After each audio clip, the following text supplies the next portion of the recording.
COP26, COP29 high-level champion.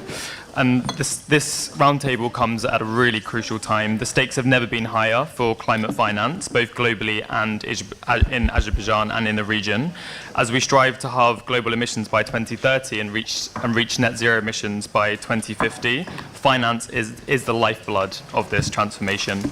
And the key objective of this roundtable is to identify the opportunities that COP29 in just 5 or 6 weeks presents for both Azerbaijan, the region, and globally to create the highway for private finance.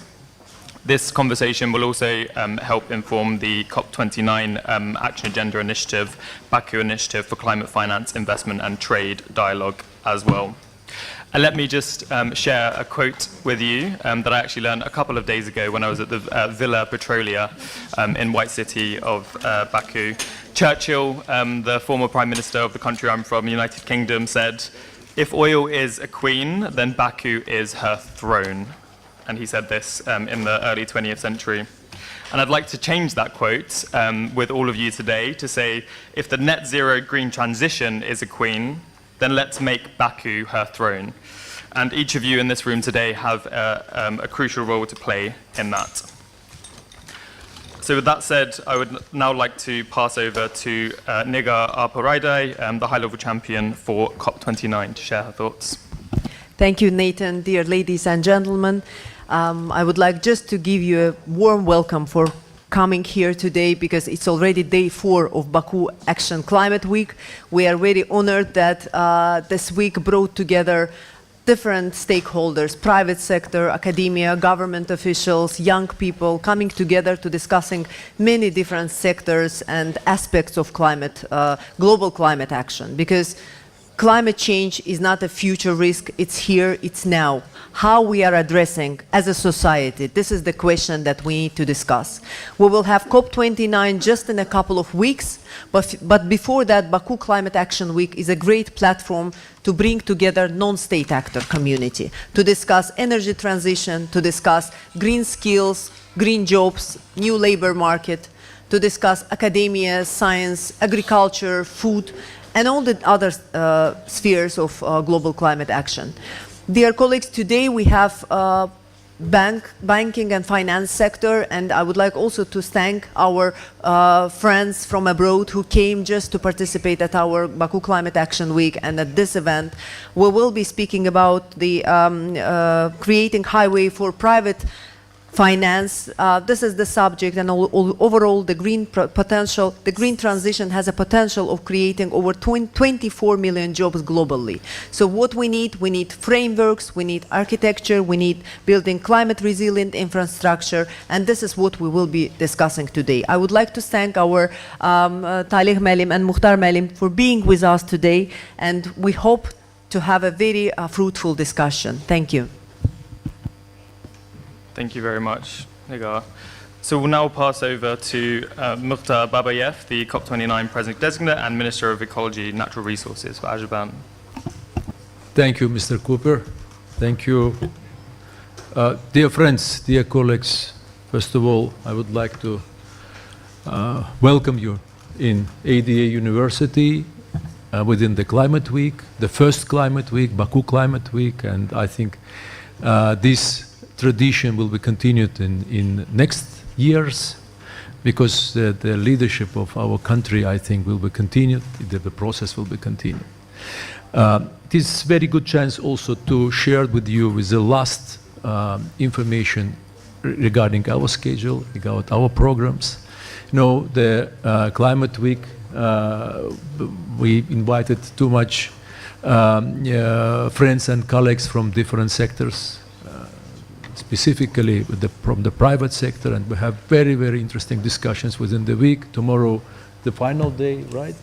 Yeah, final education, science conference, and also we would like to give the opportunity for all possible stakeholders to take part and to be the part of the process, part of negotiations. At the same time, to demonstrate the interest to be as much as possible closer to the climate agenda. Next week we have the very tough schedule also, pre-COP. More than 70 countries will visit Azerbaijan on the level of the minister, deputy minister, head of delegations, and we will have the very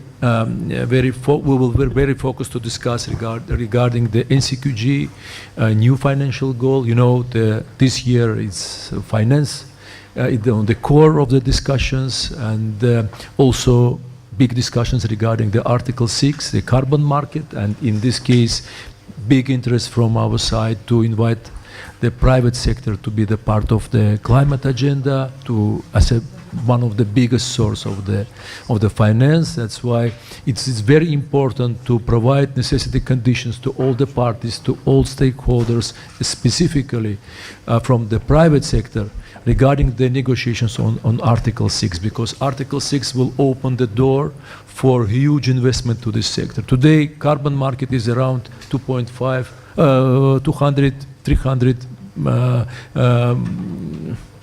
2-3 billion dollars. Potential is $200-300 billion. That's why we would like to expand this scope, expand these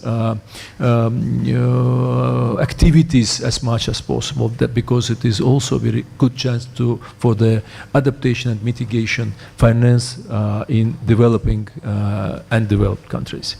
At the same time, we will have the discussions here regarding the simplifying of the access for finance. MDBs, international financial institutes, private sector also invited to talk how to make this process of access for finance more easy, more simple. That's why it is another one platform to discuss the modernization or liberalization of the financial mechanisms. I think this issue will discuss in Baku at COP. At the same time, we will have a chance together with our big friend from Central Bank of Azerbaijan, Mr. Taleh Kazimov, also to discuss it on Washington Banking Week in the end of October, starting from the 21st or 22nd of October this year. And I think it will be also on the core of the discussions at COP29. In principle, I would like to wish you a good discussion, success. COP29 team is very interesting to have the banking sector together with us, and your ambitions, your interest to be on the front of this process for us, very welcome, and very interesting to continue this discussion. Thank you very much. All the best.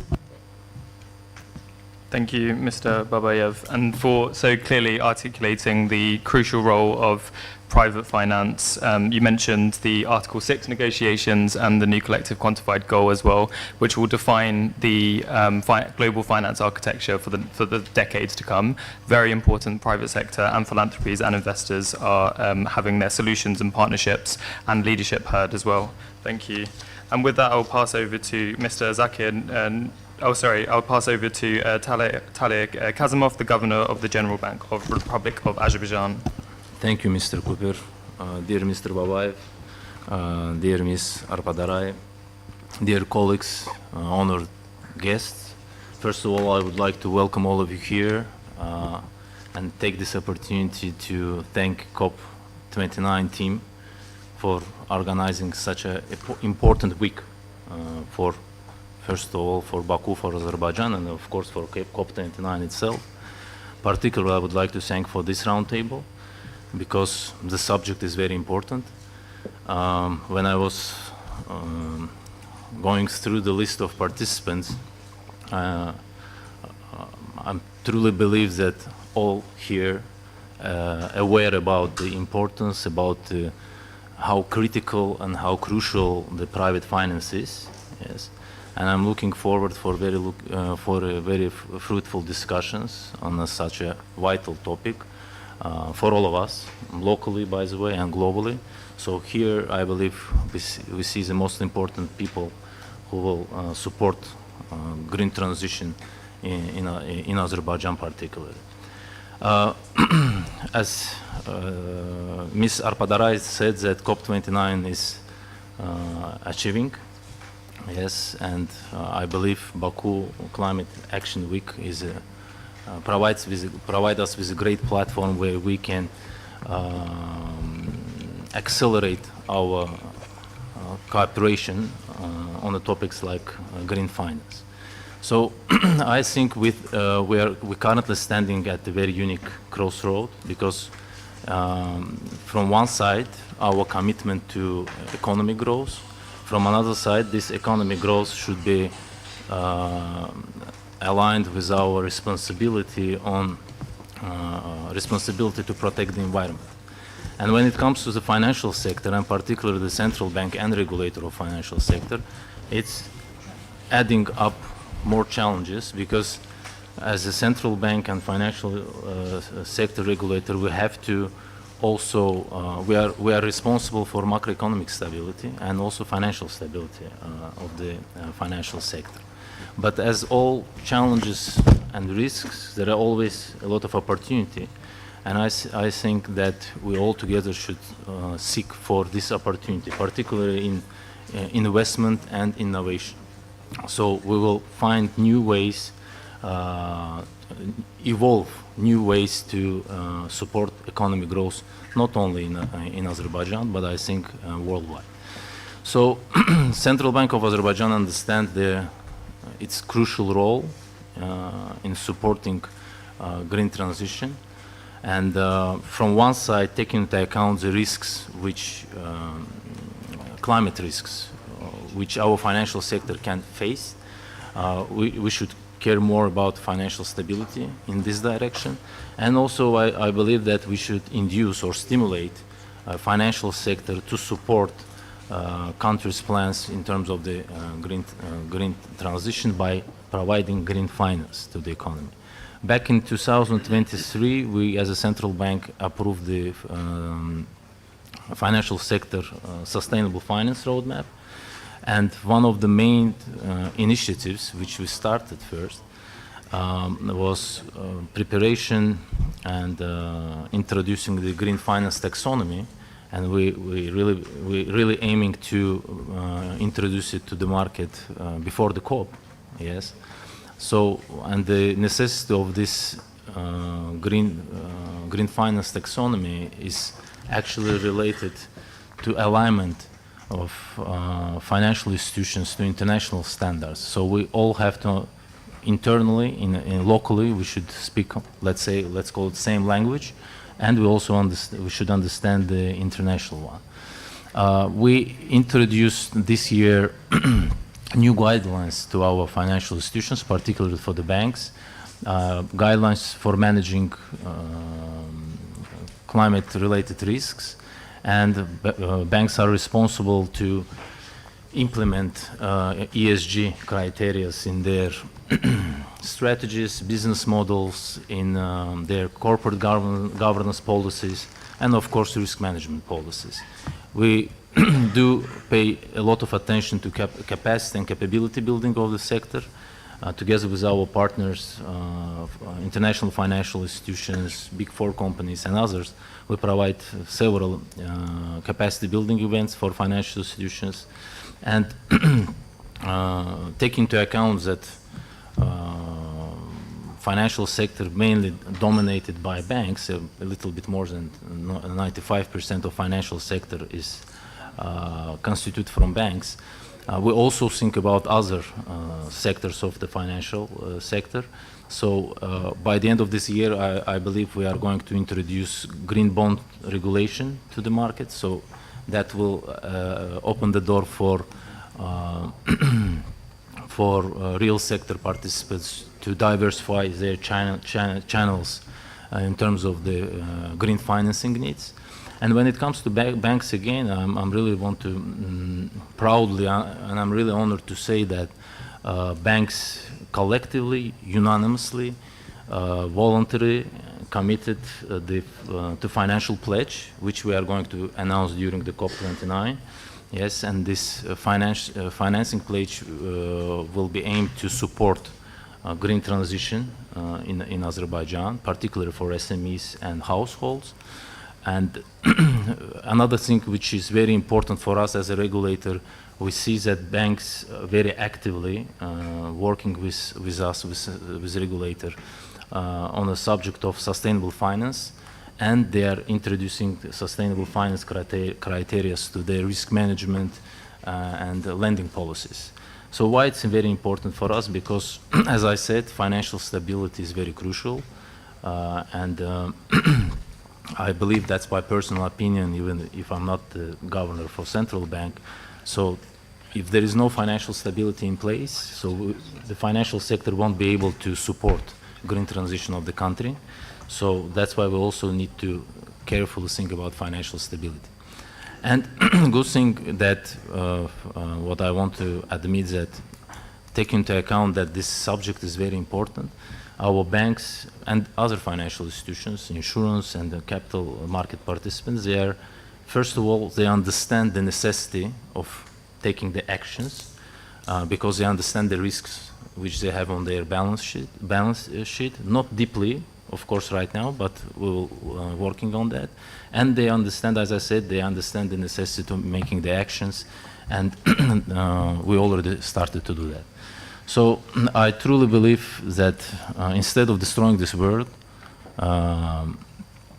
we all together can work we can pave the way towards the greater and more greener future. Yes, one where financial stability and environment stewardship go hand in hand together. So at the end, I would like to thank you, all of you, for your time, for being with us today. I would like to thank you for your commitment, current and future commitments to this important cause. And I would like to thank you at the end for your attention. Thank you very much.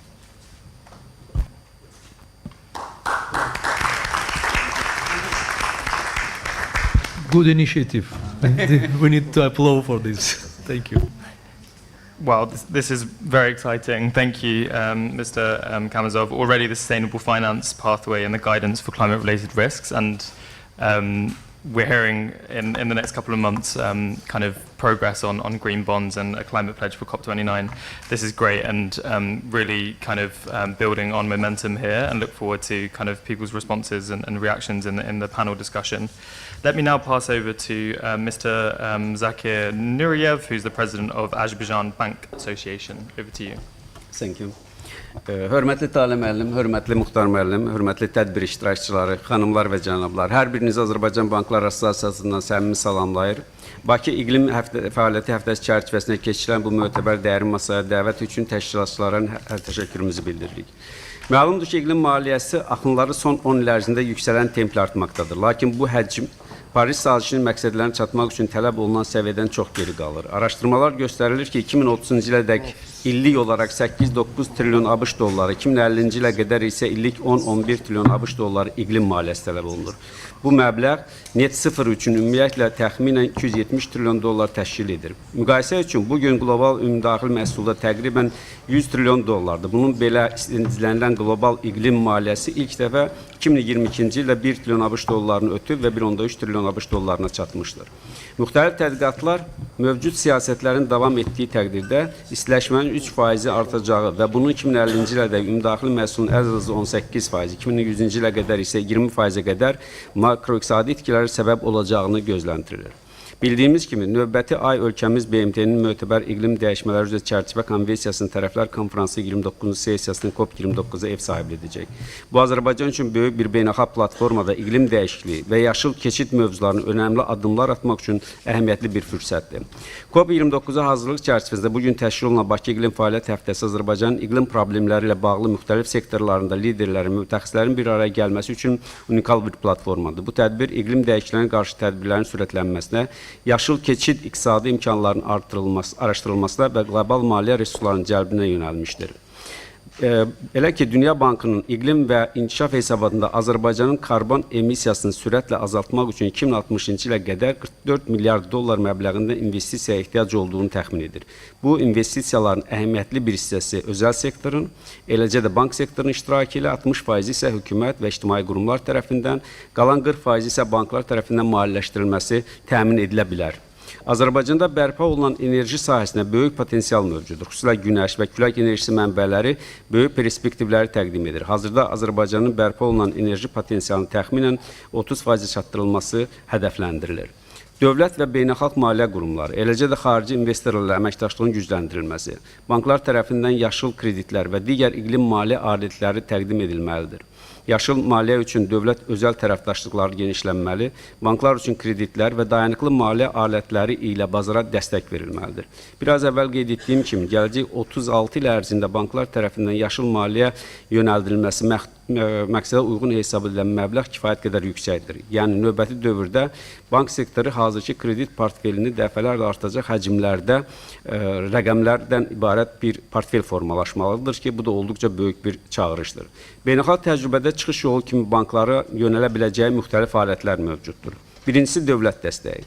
Bu istiqamətdə görülən işlərdə dövlətin dəstəyi istisnasız ən əhəmiyyətli amillərdəndir. Həm dövlət fondlarının dəstəyi, həm qanunvericilik, həm də regulyator tərəfindən edilən tənzimləyici yumuşaltmalar təşviqici amil olmaqla yanaşı banklar üçün əlavə sərbəst vəsait yaradır və ya birbaşa bu vəsaiti onlara verir. Azərbaycanda prioritet istiqamətlərin maliyyələşməsində dövlət dəstəyi üzrə uğurlu təcrübəni hamımız görürük və bu təcrübənin yaşıl maliyyələşmə də tətbiq edə bilərik. Bəzi ölkələrin təcrübələrində dövlət qurumları və ya agentliklərin, eləcə də qeyri-hökumət təşkilatının sırf bu məqsədə xidmət edəcək yaşıl banklar təsis etdiklərini də görürük. Azərbaycan üçün isə ən önəmli yollardan birisi banklara dəstək olaraq yeni bir fondun yaradılması və ya bu rolun cari fondların birinə həvalə edilməsi dayanıqlı maliyyələşmə üçün həlledici amillərdən biri ola bilər. Beynəlxalq maliyyə qurumlarının dəstəyi də vacib amillərdəndir. Dünya praktikasında bu kanalı tez-tez müraciət edilir. Azərbaycan bankları, Beynəlxalq Maliyyə Korporasiyası və Avropa Yenidən Qurma İnkişaf Bankı kimi beynəlxalq maliyyə qurumlarından pərakəndə, xüsusən kiçik və orta sahibkarlıqla məşğul olan müştəriləri əhatə etmək üçün ekoloji kredit xətləri almışlar. Bu istiqamətdə əməkdaşlığın gələcəkdə də daha da genişləndirilməsi, maliyyələşmə imkanlarını artırmaq üçün olduqca əlverişli ola bilər. Üçüncüsü, Talim müəllim də qeyd etdiyi kimi kapital bazarları. Banklar üçün digər bir maliyyə mənbəyi isə yaşıl istiqrazlar ola bilər. Bu istiqrazlar vasitəsilə ekoloji layihələrdə sərmayə qoymaq istəyən investorlar üçün də əlavə imkanlar yaradıla bilər. AB olaraq bu istiqamətdə işləri aktiv olaraq davam etdirir və bankların birgə addımlar ataraq sektor çərçivəsində əməkdaşlığını təmin edirik. AB nəzdində bu kimi əməkdaşlığı təmin etmək üçün müxtəlif istiqamətlərdə daimi ekspert qrupları yaradılmışdır. SCG Banking və Dayanıqlı Bankçılıq Ekspert Qrupu bu mövzuya xidmət etmək üçün yaradılmış ən yeni qruplarımızdandır. Həmçin, ən fəal qruplardan biri olaraq dayanıqlı bankçılıq mövzusunda mütəmadi təkliflər hazırları və görüşlər təşkil edirik. Qrupun ümumilikdə 30-a yaxın müxtəlif istiqamətlərdə beynəlxalq və ölkə daxili və qrup daxili əhatə edən fəaliyyəti olmuşdur. Bu tədbirlərin davamı kimi bu ayın sonunda və yaxud Muxtar müəllimin uyğun gördüyü bir zamanda Azərbaycan Banklar Assosiasiyası, Birləşmiş Millətlər Təşkilatının, Azərbaycan Respublikası Mərkəzi Bankı və digər maliyyə institutlarının iştirakı ilə yaşıl maliyyə üçün siyasət və tənzimləyici çərçivələr, dayanıqlı maliyyə alətləri və seçim gündəlik əməliyyatlara inteqrasiyanı əhatə edəcək yaşıl maliyyə və dayanıqlı inkişaf formunu təşkil etmək prosesindəyik. Nəticə olaraq Azərbaycanın qarşısına duran çağırışların dövlət özəl dialoqu və tərəfdaşlığı çərçivəsini aşaraq dayanıqlı inkişaf üçün öz potensialını reallaşdırmağa və hədəfləndiyi məqsədlərə çatmağa qadirik. Hesab edirik ki, təkcə elan etdiyimiz deyil, prosesdə digər iqtisadiyyatımızda mövcud olan vəsaitlərin bank sektoruna cəlb edilməsi üçün yetərincə potensialımız mövcuddur. Talim müəllim qeyd etdiyi kimi, hazırda hazırlanan bir sıra dəyişikliklər, qanunvericiliyə ediləcək dəyişikliklər, tənzimləyici dəyişikliklər bizə imkan yaradacaq ki, qarşıdakı dövrdə də yaşıl iqtisadiyyatın maliyyələşdirilməsi üçün kifayət qədər vəsaitləri iqtisadiyyata cəlb etmiş ola bilək. Təbii ki, bu zaman bankların dayanıqlığı, bankların maliyyə vəziyyətinin və risklərimizin ölçülməsi də bizim üçün ən önəmli faktorlardan biri olaraq qalacaqdır. Diqqətinizə görə təşəkkür edirəm.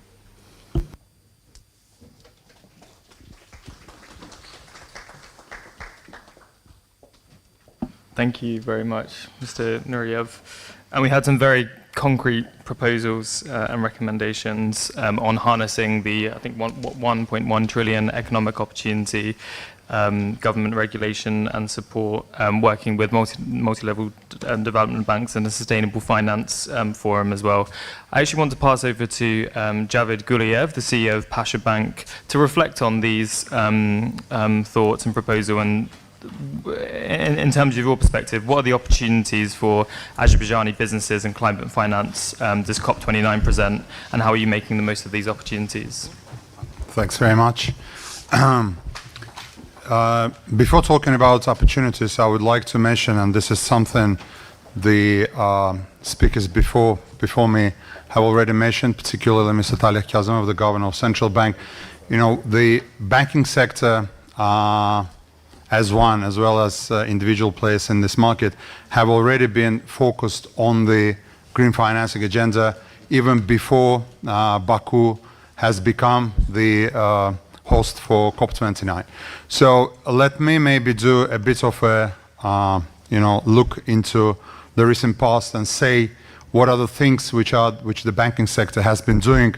One very good example would be under decree of the president of the country, and that this goes back to 2018, 2019, all of the public transport should have been switching from diesel to gas and gas-fueled and electrical buses.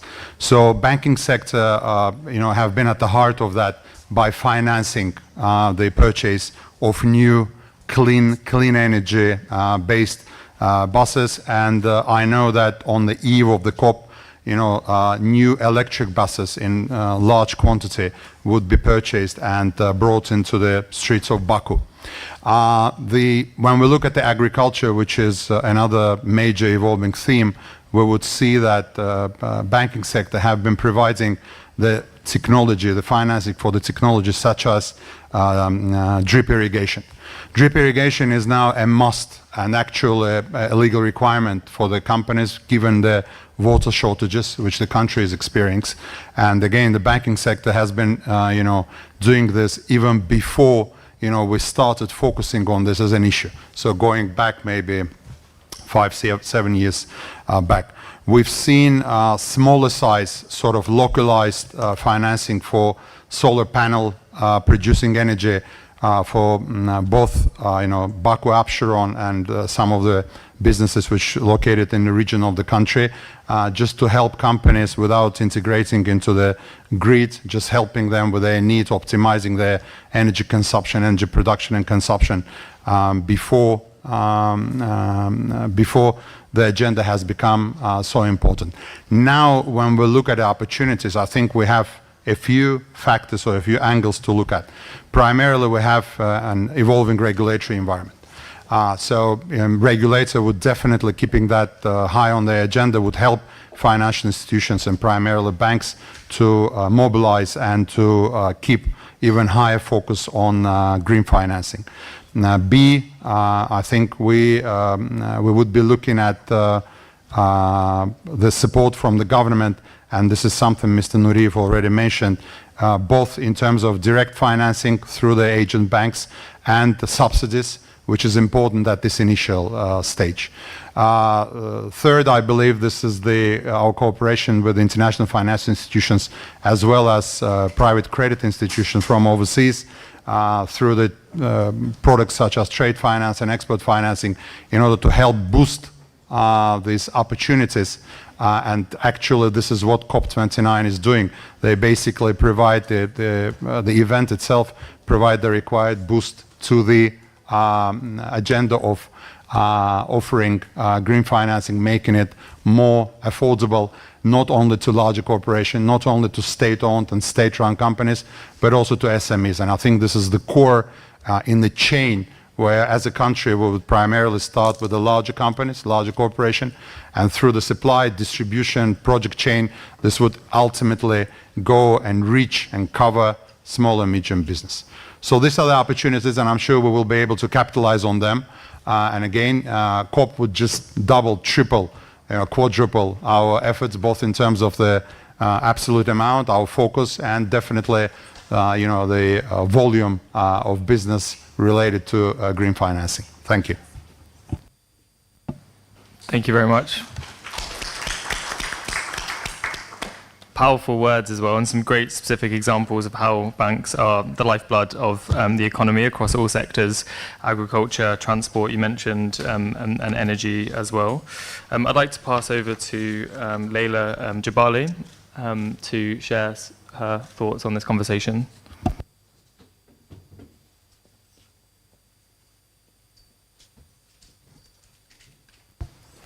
Thank you very much.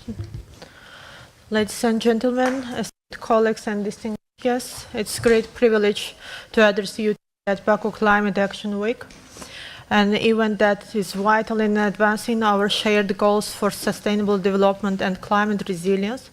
On behalf of the Minister of Agriculture of Azerbaijan, I would like to express our deep appreciation to Mrs. Nigar Alpadarai, the high-level climate champion, for her outstanding leadership in making this gathering possible. Agriculture, which is so fundamental to our livelihoods, is increasingly vulnerable to the impacts of climate change. I had opportunity to discuss about difficult challenges which our farmers daily base meeting in regions in the village. For this reason, adopting climate resilient agricultural practices is no longer a choice, it is a necessity. The Minister of Agriculture of Azerbaijan has developed several key support mechanisms aimed at helping farmers transition to more sustainable and efficient farming practices.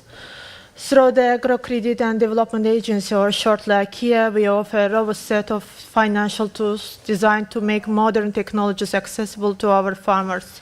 For instance, these include incentives for the acquisition of water-efficient irrigation systems, which are crucial for protecting our land and water resources. Farmers are required to pay at least 20% of the total cost when purchasing modern irrigation systems, showing their commitment to the investment. AKIA covers 40% of the cost through subsidies, and the remaining 40% is financed through loans or leasing options from credit institutions, with AKIA also covering the interest on these loans, making it even more affordable for farmers to adopt these modern systems. However, I'm pretty sure that all of you are well informed about these incentives because we are working closely together. And together we are facing different challenges. One of these challenges, of course, lack of financial resources.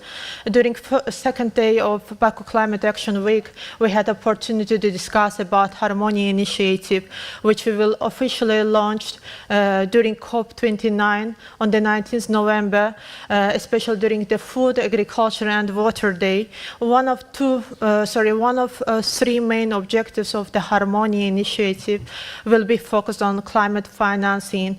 It's a very crucial topic because even if today, as the Agrocredit and Development Agency under the Minister of Agriculture, we are doing our best to provide needs of our farmers, still we see that there is huge demand from our farmers and big agri companies side, which we cannot fulfill. That's why during the 19th November, it's our aim to promote this topic. We do believe that together with public development banks and multiple development banks, we will have chance to raise awareness about needs, because many different international organizations, governmental organizations continuously talking, discussing about needs for implementing agricultural, food transformation projects. However, we always neglect the main resource which we need. It's not just, organizing gatherings where we can discuss our brilliant ideas. It's also very important to look for financial resources, and especially it is very interesting for us under the Baku Harmony Climate Initiative for Farmers in upcoming years to promote climate financing. And we do believe that as the Minister of Agriculture, we will get, as always, support from the financial institutions of Azerbaijan Azerbaijan, and together with your international partners, we can collaborate on successful implementation of Harmony Initiative. I would like to mention especially that Harmony Initiative is not just something what Azerbaijan has to implement. It will be launched in Azerbaijan, but it belongs to global. And that's why we do believe that in upcoming years we will have new opportunities to discuss our possible cooperations under Harmony Initiative. Thank you very much for your attention. Thank you very much for sharing the opportunities and of the Harmonia COP29 initiative. So we've heard from COP29 leadership and key policymakers and regulators here in Azerbaijan. And now I'd like to shift the conversation to invite some global international speakers to share their perspectives on the sustainable development opportunities for green finance. And I'll first pass over to you, Marcelo, to share your views on what support is needed for project owners to scale their solutions. Over to you. Absolutely, thank you. I will be describing basically our experience on this, and it has been somewhat successful, and we had many different partners to do that, which is one of the cornerstones of what we have found necessary to achieve success in this. So in order to real scale solutions, you need a combination of financial creativity. That implies different partnerships. Technology is one of the key elements for that, and I mean AI and datafication and things that are really coming up to now to this sector. Related sectors partnerships, I mean agriculture, energy, for example. This is something, and I'd like to offer an example afterwards. Finance, insurance, off-takers, nature-based asset traders, governments. I would like to offer an example in agriculture and maybe touch on some points Mr. Guliev just talked here. The big ones are important and they are the engine of the process, but the small and medium ones cover really a much larger surface of production. If they are empowered and they are financed and they receive the proper inputs in technology and capacity, it's a machine to oversee. And you cover many other sectors like social equality and building a solid market. So I'd like to offer an example. Peter Kness, myself, our company is doing in Brazil. We had an agreement with the government of Brazil to decarbonize the agribusiness sector of the country. That's a big call. So we selected one value chain, which is a very organized one, coffee. Coffee is a big one. So we brought in the National Federation of Coffee. They selected one co-op. That's 9,000 producers, all small and medium. They cover 200,000 hectares of plantation, of 2 million plus hectares of the total plantation of the country. Will finance their improved technology. We have technology partners like Mitsui, Rabobank, and other large operations like this. So the partnership, again, branding, this is all good for credibility. With that, we'll be able to double or triple their productivity on coffee, do intercropping on their use technology to enhance intercropping, so there's a plus on their productivity and income. Negotiate with off-takers a plus, a premium for their product, because we have traceability. You can be documented and proven by technology on real time.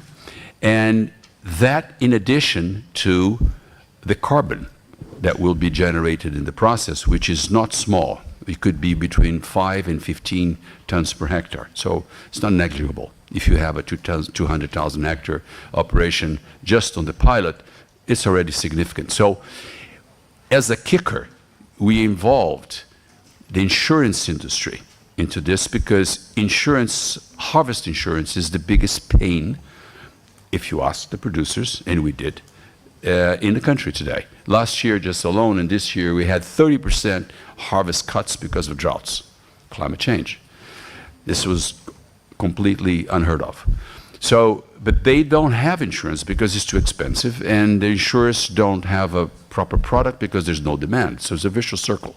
So we seconded the carbon instead of trading it and giving an extra cash to the producers that are already having a good increase in their income. We negotiated with insurance groups to offer a product in return to their carbon. So everybody's happy, and this is something new for different industries. We really created a universe for improvement in one sector, and now coffee, soy, beef, milk, corn, all of them are like lining up to do the same. So just as I'd like to offer this example alongside with my statements. Thank you very much, Marcelo. Really great example as well, and really the importance of working with the federal government, with large banks, with SMEs, and also with insurers as well. So thanks for sharing that example.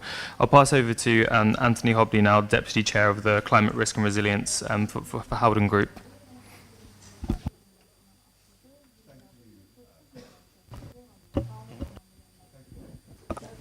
Thank you, Nathan. I'm sorry, I can get the technology to work. And thank you, Marcelo, for the great segue on insurance. I mean, I'd first obviously like to thank our hosts. COP29 will be my 22nd COP. I have to say, I have been incredibly impressed. I mean, you haven't had an easy challenge here. You've picked it up with probably the shortest runway that any country has ever had.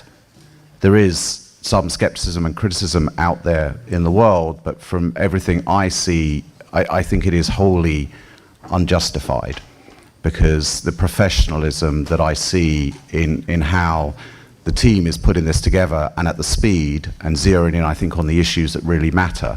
And this is actually a critically important COP, because it is about the sort of lifeblood that is going to allow the transition to happen, which is the climate finance piece. It is the finance COP.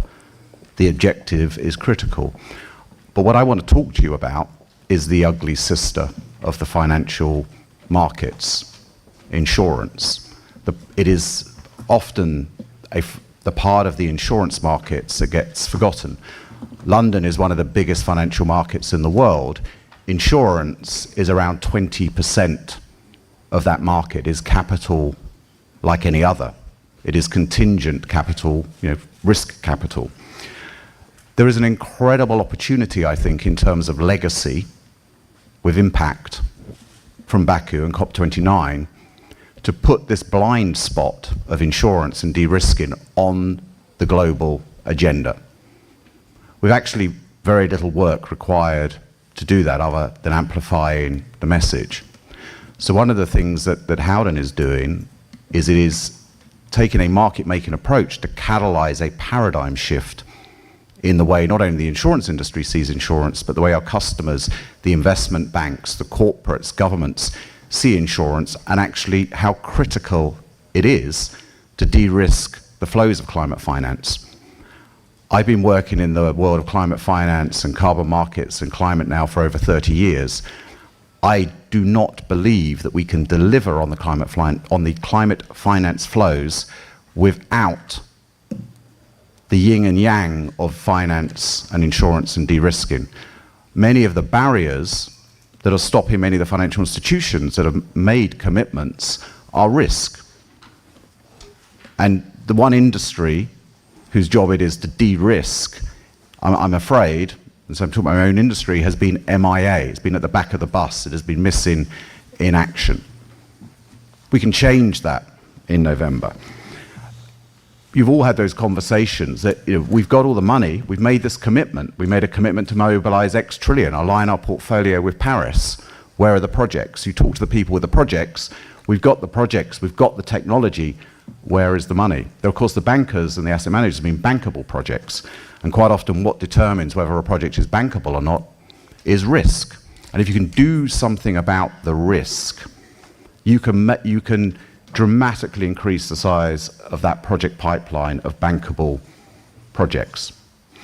One of the things that I've discovered as we've been building the Enabling Climate Insurance Breakthrough, which is a partnership with the High Level Champions team, and has surprised me because when we started this process about a year ago, I thought a lot of it would be around innovating new insurance products. What we are discovering after a number of workshops where we've been bringing together insurers with investors, with asset managers, with corporates, with policymakers, is probably 70% of the insurance products needed to de-risk many of the barriers that are stopping those climate finance flows actually already exist. What is lacking is an understanding between the finance and the insurance sector quite often, a different language, and finance is much more strategic, looks at it up front. Unfortunately, the insurance industry has become very commoditized, so it's more of a procurement approach left to the last minute. We can change that, and if we do, I fundamentally believe that we can unlock those flows. We did a piece of work with BCG, a report we published in June, The Bigger Picture, where they analysed the commitments already made between now and 2030. Not aspirational numbers around what we need to do, but the money that's actually been committed between now and 2030. It's something like $20 trillion in the energy transition, automotive, built environment, and some of the other sectors. But 10 trillion of that, there's no capacity in the insurance market to insure that, so we need to make sure that that is changed. 3 key messages, in our view, need to come out in November in Baku. We need to remind the world and ourselves that insurance is a fundamental part of the financial markets, even if it has been the ugly sister. We can apply a bit of makeup and some lipstick and make it look a bit prettier. It's contingent capital, so it's capital like any others. And that contingent capital is critical to give confidence to investors and those aligning and making asset allocation decisions.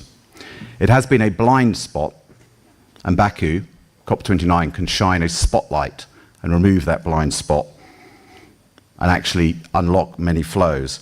And we need to understand, in the context of the new commitment on climate finance, that insurance, like yin and yang, is it's an essential enabler to those flows of climate finance. We are unlikely to achieve the flows and the implementation of that target without insurance.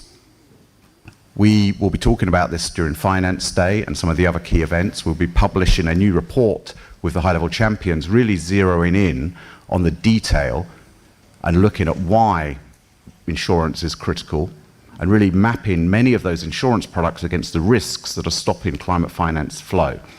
So there's a real opportunity, I think, to put this on the agenda and make a massive, massive difference. Thank you.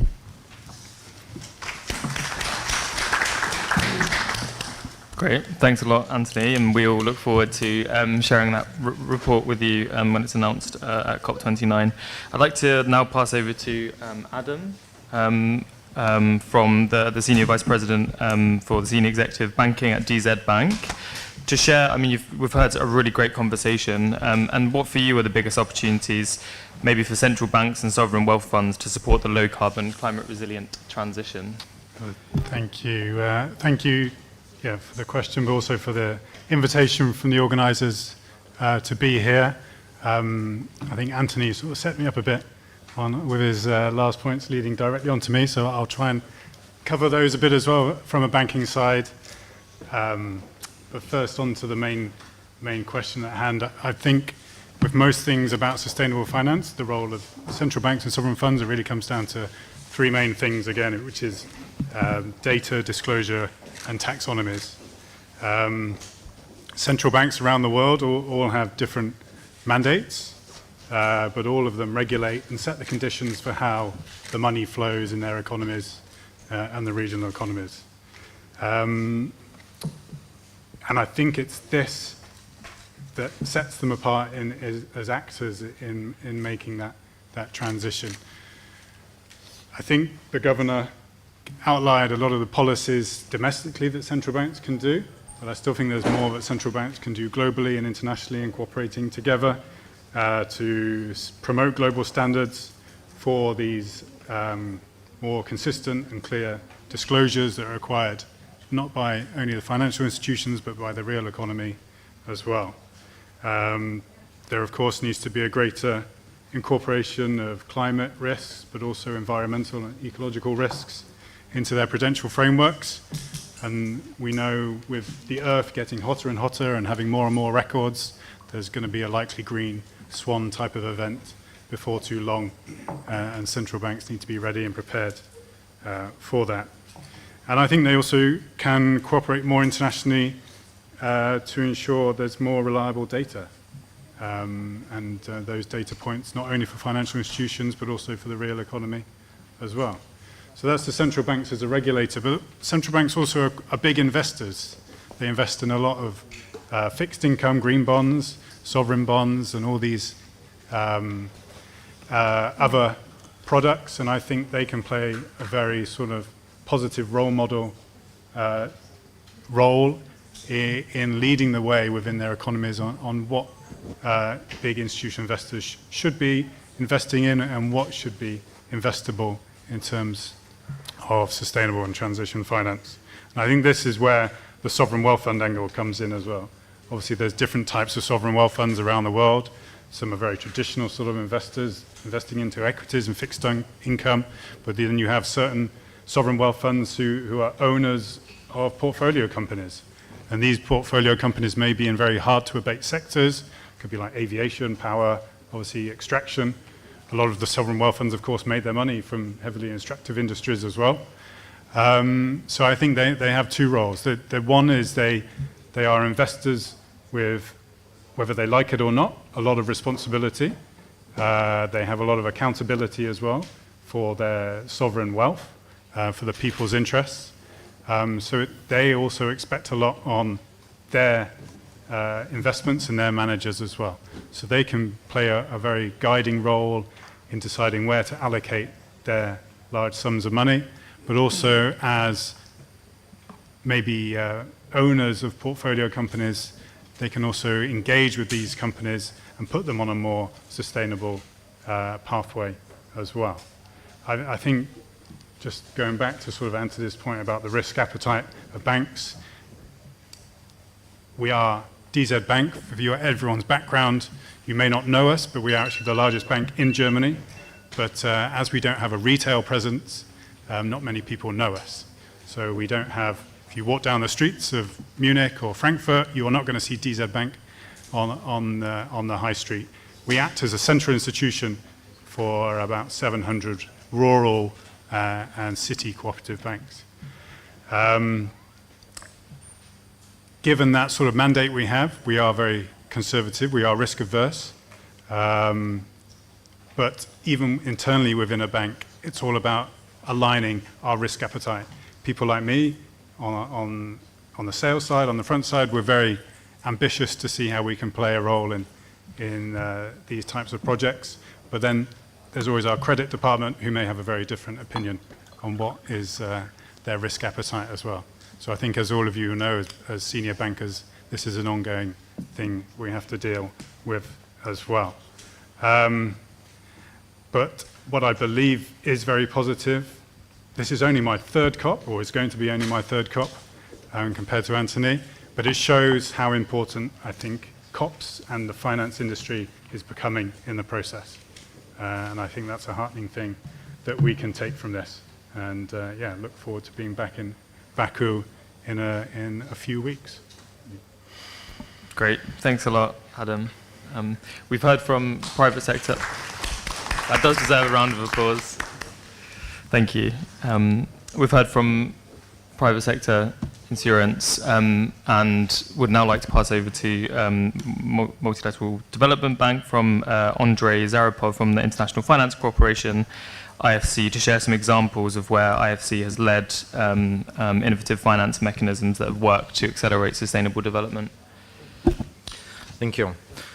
Greetings to everyone. Basically, I'm pretty glad that we are talking about their climate agenda, and specifically strongly believe that financial institution is playing the crucial role in the transition. They are financial institution right now in the position, in quite tough position, they pushed by the investors, they pushed by the regulators to deliver their climate agenda, but at the same time, there is quite a big gap in terms of knowledge. At the same time, it's not a secret, but that the vast majority of clients or those financial institutions, they are not driven by the climate agenda. And this is the challenge, how to deliver in terms of their climate change agenda for those clients. And we talked about the agriculture today, for example. The farmers, they are the most conservative in terms of changing something. And this is their challenge and to find out this way how we might transit and how we might find out their the incentives for them to transit. Definitely, it's not their belief that they have some input to the climate change. They are not there. We should speak with the language that is appropriate for them from the risk perspective, how we might use the climate smart agriculture in terms of reducing the risks and to improve their productivity. It's just a simple example. So in this way, the problem is not about having a lot of information in the market. The problem is for the financial institution to find out their priorities and to find out this kind of navigation in the alphabet soup and in all those kind of regulatory requirements, all their different terms. It's just a question how to start with. Vast majority of banks more or less figure out how to do their ESG, and they think that this is their starting point, that this they are done, but they are not done.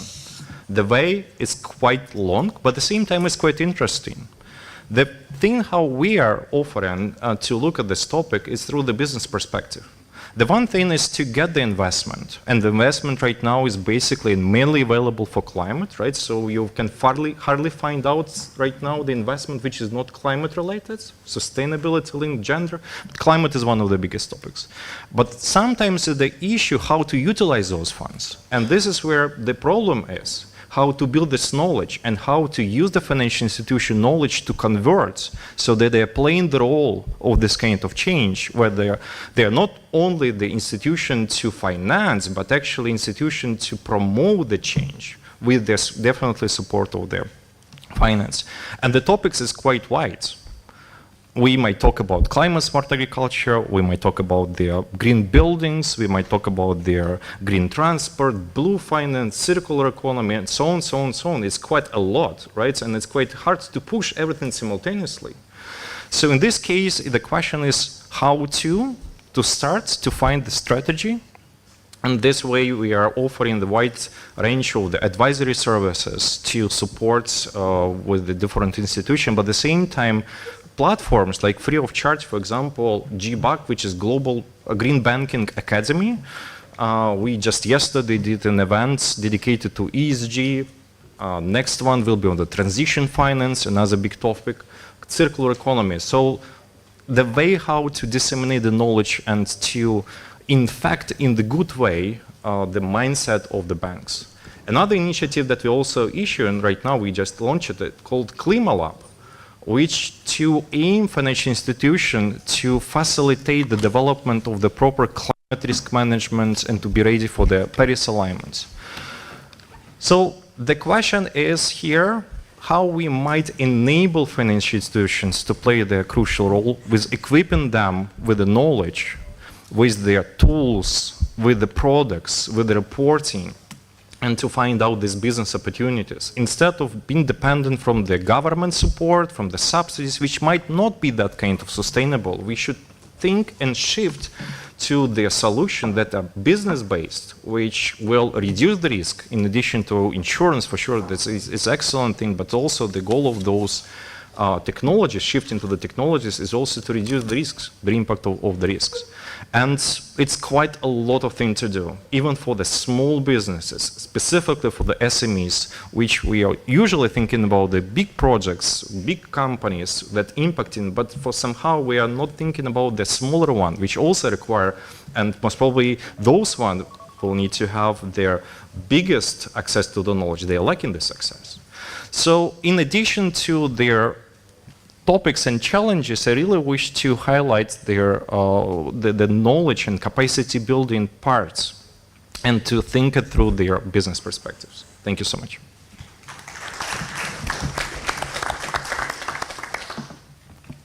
Great, thank you very much, Andre, and for all of our international speakers and for coming today.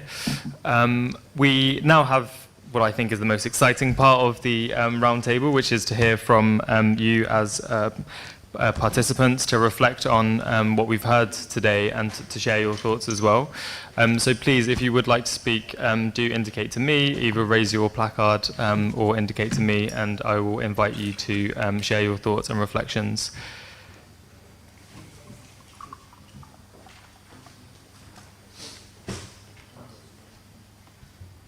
Simon Thompson, would you like to speak?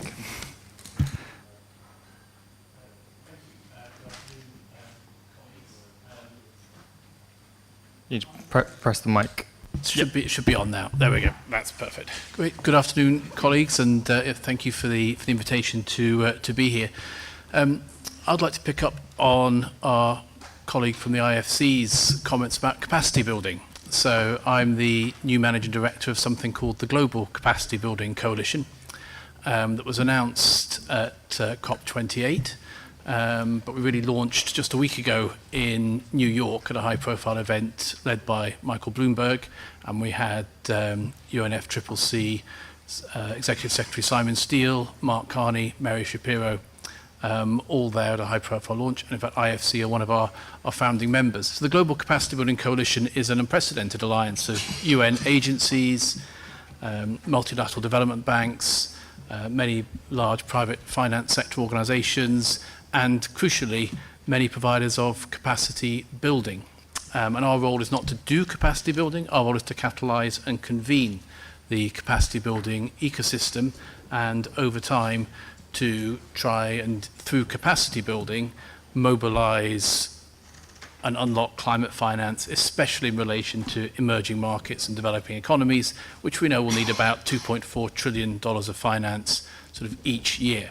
It's clearly not the only piece of the puzzle, and one of the wonderful things about events like this and COP itself is you start to put all the pieces of the puzzle together, whether that's policy, sort of regulation, commitments from the finance sector.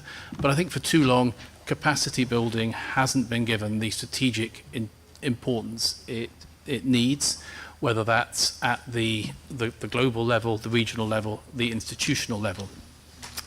So we very much look forward to working with the finance sector here in Azerbaijan, the surrounding regions, and two things I would ask, if I may. Sort of, first one is, if there are institutions in Azerbaijan or in the region that do great work on capacity building, please put them in touch, because our role is to help scale up and finance and provide finance to the most impactful capacity building programs.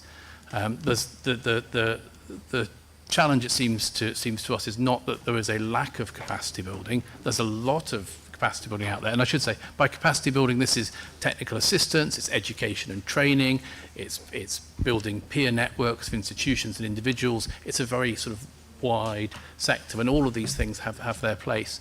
But we want to identify what really works and help scale them up as quickly as possible, and scale them across the finance sector. So if you know of institutions that we should be working with, please let us know.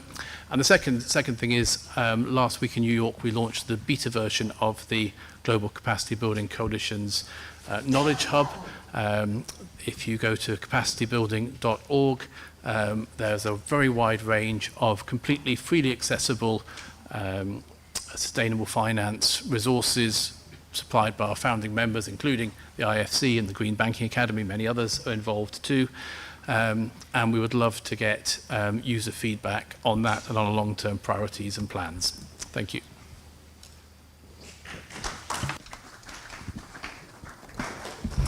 And that was also a round of applause, Simon, for you for launching the Global Capacity Building Coalition, as you mentioned last week, which actually what you didn't mention, but was also hosted in addition to Bloomberg by the President Biden, I understand. So this is really, really big, and I think clear kind of open invitation from Simon and the Global Capacity Building Coalition on any organizations in Azerbaijan for partnership. And I would actually personally just underline how how great and useful a resource that the Knowledge Hub is as well. So please do visit that, and thanks for coming as well. Go ahead. Oh, and I should say, and we'll be back here at COP showing it off as well, so please come and see us. Great, exciting stuff. Thank you very much, Simon. I will pass over to Zakir Rahimov, Chairman of the Supervisory Board of the Bank Respublika. Yeah, good afternoon, and thanks a lot to organizer for invitation. I heard a lot of interesting ideas that I fully share, and I would like to draw your attention to maybe to more practical issues and the challenges which our speaker raised about green agenda and green finance. In reality, it comes down to some incentive for our customers, because we should support them to move to forward more sustainable business models and some green lifestyle.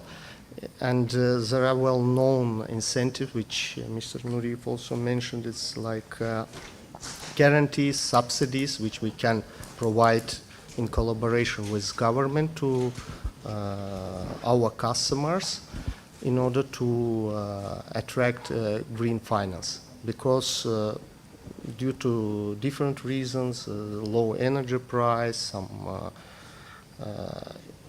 simple math sometimes is not in favor of green transformation in minds and in business model of our customers. And second one, which also it's more about the government, we are attracting funds from abroad, from IFIs, and sometimes we face challenges with certifications. So, for example, some of our partners needs some organic farming certification, which we can provide them in collaboration with the government. The same is green building certification, which is used in other countries, and I think it can help. The second one is we're glad that this green bond law will be adopted at the end of this year, and I think there are also some possibility for cooperation and collaboration between banks and government, when, for example, government can somehow guarantee green bonds issued by banks, and then banks can attract this money and transfer to our customers. So that's it.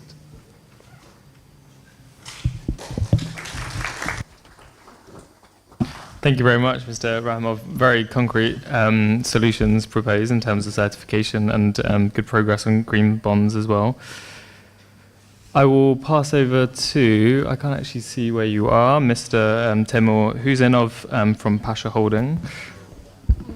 Thank you very much, Mr. Chairman and esteemed guests. It was a very interesting 2 weeks, because last week we were at the New York Climate Week with colleagues from the High Levels Champions team and Mr. Babaev's team. And without any rest, we started Baku Climate Week this week. So it's a very useful series of events for me personally, as well as for the organization, which is no secret to anyone that has a quite significant footprint in a number of sectors of the economy in the country, financial sector as well as the non-financial sector. As one of the large players in the country and the region, one of the private players, we understand our responsibility to decarbonize our own activities, as well as to help our customers and clients in their journeys on greening and decarbonizing. While capital allocation and investments are crucial, we think these alone cannot overcome the challenges. We think to develop and scale climate solutions, we need thoughtful and well-implemented public policy that incentivizes low-carbon investments. This is one of the crucial lessons that I have basically learned as a result of attending both last year's COP in Dubai, together with our top management, as well as during the discussions that have taken place this year. So we are really, I think, need to also not forget the effective policy and incentive mechanisms that need to be implemented in the, especially the global south, that is awaiting the funds to support its decarbonization journey.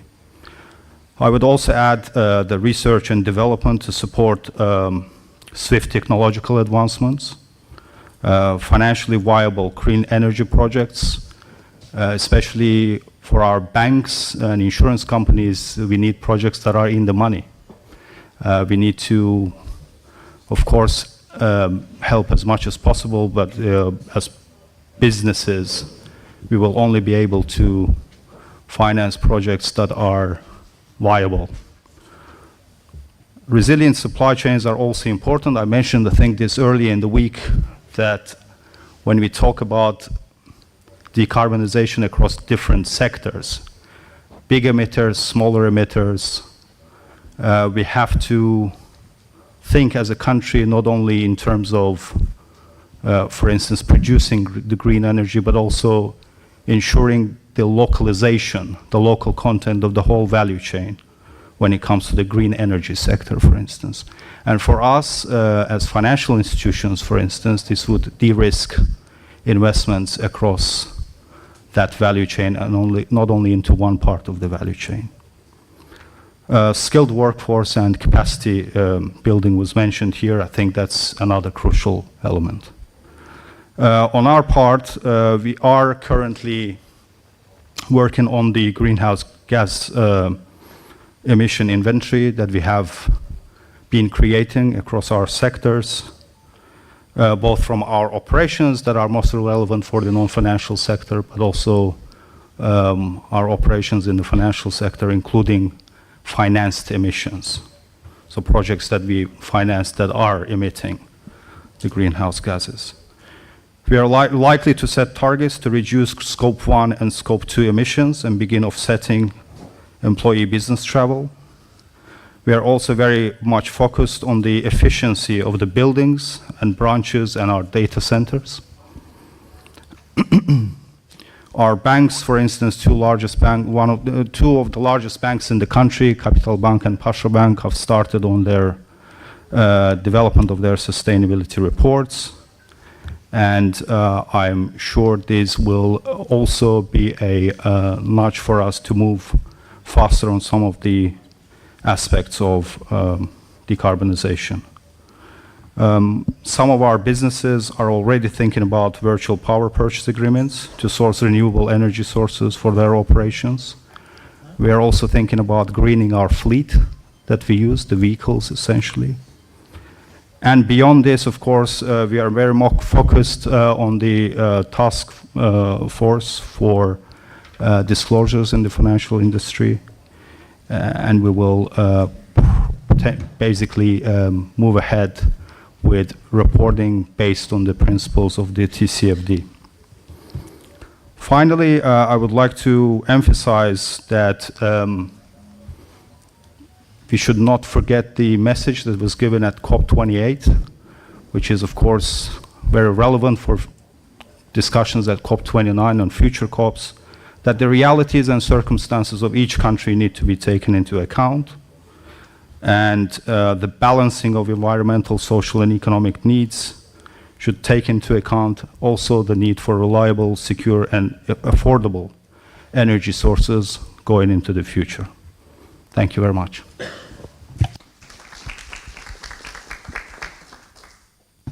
Thank you very much, and thank you for Pasha Holdings and Pasha Group for supporting this conversation as well. We have time for, I think, 2 quick, short interventions before we have to wrap up. So anybody want to share their thoughts at this point? Mr. Cooper, I would like to intervene with your permission. I'm here, Leila. So everyone is talking, including me, about the importance of climate financing, but I have a question, everyone. Have you ever had the opportunity to think about the measurement of determining those farmers who are ready to adopt or already adopting climate resilient agricultural practices? It's one of the main challenge for us, for the government, and I do believe that it will be another challenge for representatives of Azerbaijani financial institutions, because to be honest, still we are not happy with number of banks who closely directly work with our farmers, agri-companies. And as the government, as the Minister of Agriculture, as you may know, our funds are not enough to fulfill all demands of our farmers, agri-companies. And there is new priority to support those who are interested in green agriculture, climate resilient agriculture. So how we will do it is another question. And also for your information, I would like to use this opportunity and announce about new project of the Minister of Agriculture, FAO and CGR. We are working currently on creating a new model under e-agro program of the ministry. It will be focused on sustainable farm measurement system, because we do believe that if we can complete this measurement system, which will be also another opportunity for Azerbaijan to share with other neighbor countries, it will be another easy method tool which can help to our partner banks, credit organizations to determine truly green farmers, and also encourage our traditional farmers to adopt climate resilience agricultural practices. Thank you very much.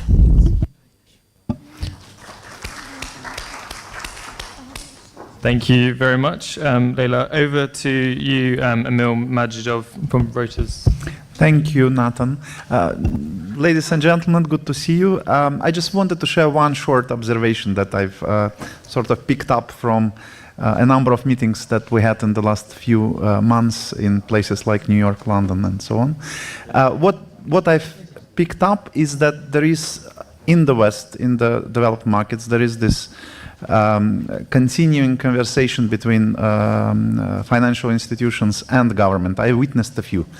And it was very much a simple conversation of bankers and investors saying that green business is still more expensive than the rest of the business, and asking for the government backup and support in compensating for this difference until the, let's say, the portfolios became more or less comparable. And they kept on, I mean, it was like a recurring topic. And it was very interesting to watch.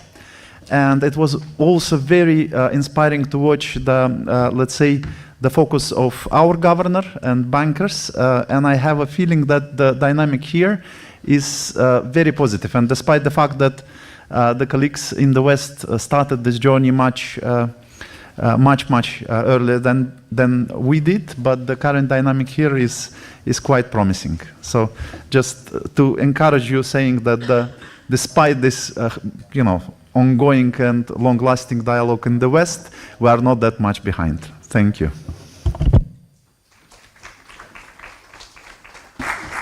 Great, thank you very much, Emil. Encouraging words. And thank everybody for such a dynamic and rich conversations today. From my perspective, I heard three kind of key headlines that I think we'll take from COP29.